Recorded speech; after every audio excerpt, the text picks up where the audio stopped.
Himachal news 24/7। Himachal Pradesh में भाजपा की होने वाली जनसभाओं में उमड़ है अपार जनसमूह। इस बात का सबूत है कि हिमाचल में भाजपा भारी बहुमत से अपनी सरकार दोबारा बनाने जा रही है। यह बात उत्तर प्रदेश के मुख्यमंत्री आदित्य योगी नाथ ने घुमारवीं में भाजपा प्रत्याशी राजेंद्र गर्ग के समर्थन में आयोजित जनसभा में कही है।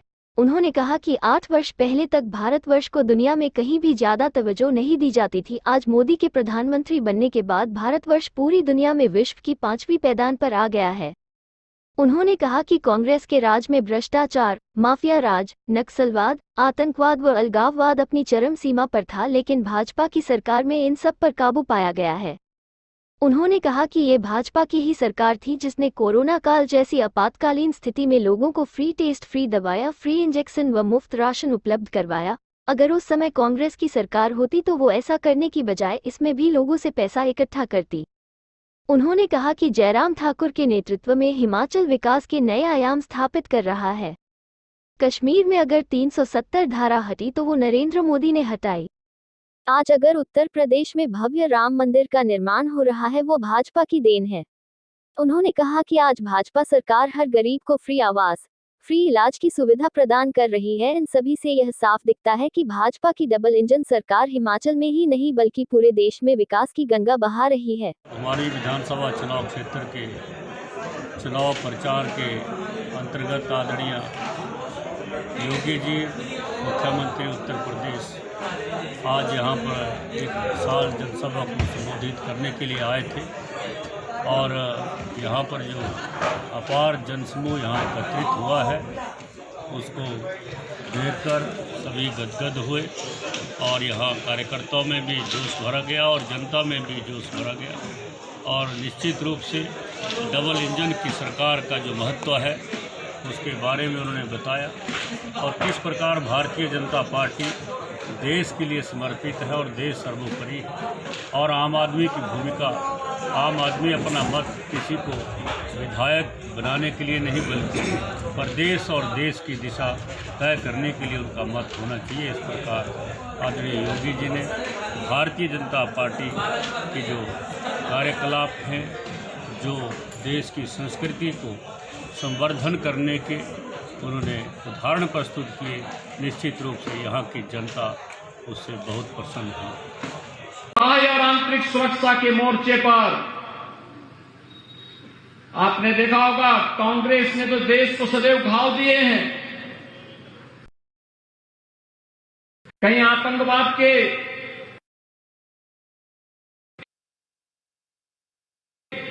कहीं नक्सलवाद के, कहीं पर भाई भतीजावाद का, कहीं भ्रष्टाचार का, कहीं पर माफियावाद का।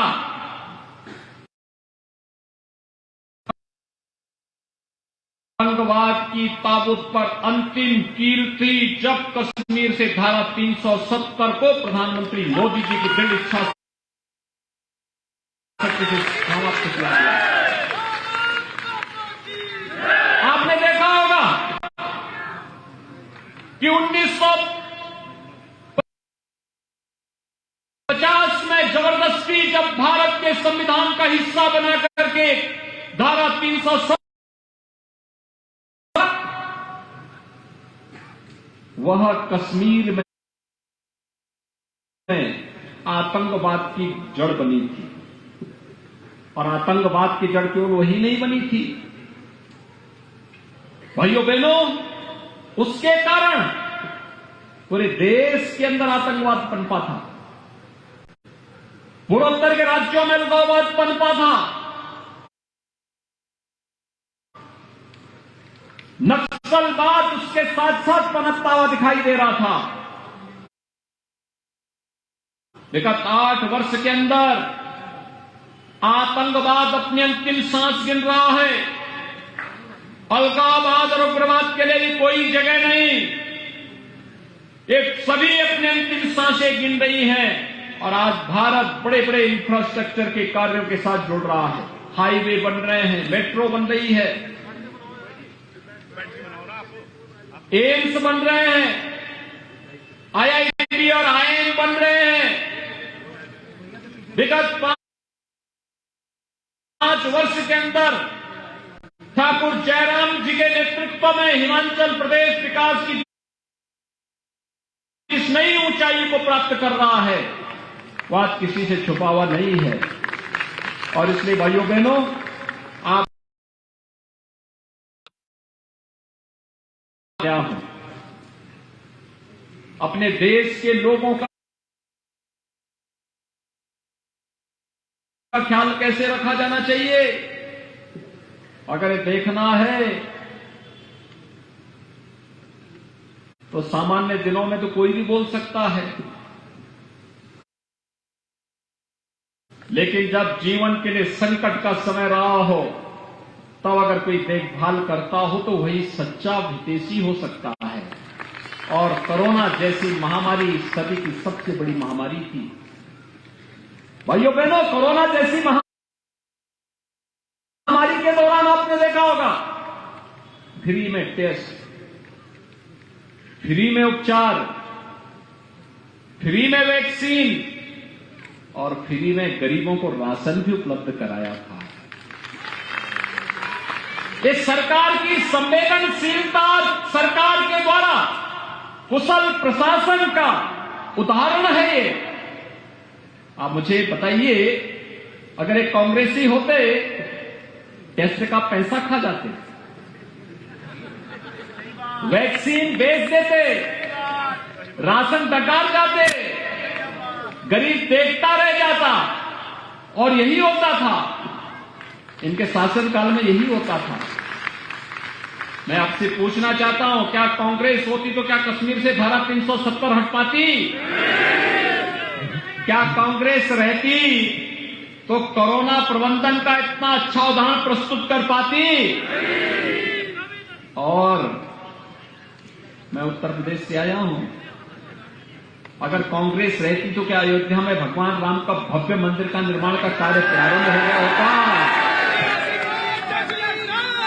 आज अयोध्या में राम मंदिर बन रहा है ना, कोई संदेह तो नहीं है ना?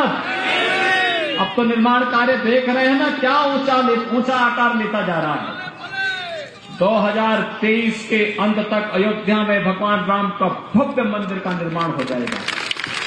दुनिया की कोई माई का लाल उसको रोक नहीं सकता है। रामलीला विराजमान होंगे अयोध्या में, अपने मंदिर में 500 वर्षों का इंतजार समाप्त होगा। दुनिया के अंदर जहां कहीं भारतवासी होगा वो प्रफुल्लित होगा, और अयोध्या का राम मंदिर एक केवल एक मंदिर नहीं, भारत का राष्ट्र मंदिर भी होगा। क्या कांग्रेस काम कर पाती? क्या कांग्रेस से ये अपेक्षा रखते थे? और काशी में भी काशी विश्वनाथ